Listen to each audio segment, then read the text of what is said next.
মমতা বন্দ্যোপাধ্যায় গতকাল গোঘাটে এক জনসভায় করা মন্তব্যকে ঘিরে রাজ্য রাজনীতিতে তোলপাড় পড়ে গেছে।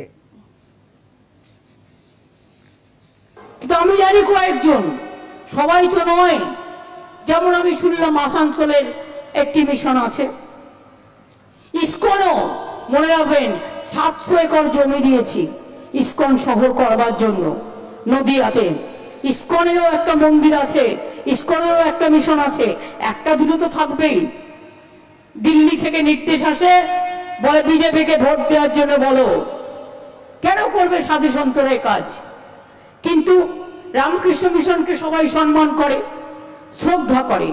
ওদের কাছে একটা হোয়াটসঅ্যাপ আছে গ্রুপ, ওদের যারা মেম্বার হয় তাদের নাম যারা দীক্ষা নেয়, তাদেরকে আমি ভালোবাসতে পারি, আমি দীক্ষা নিতে পারি, কিন্তু রামকৃষ্ণ মিশন ভোট দেয় না কোনোদিনও, এটা আমি জানি। তার আমি অন্যকে কেন ভোট দিতে বলবো?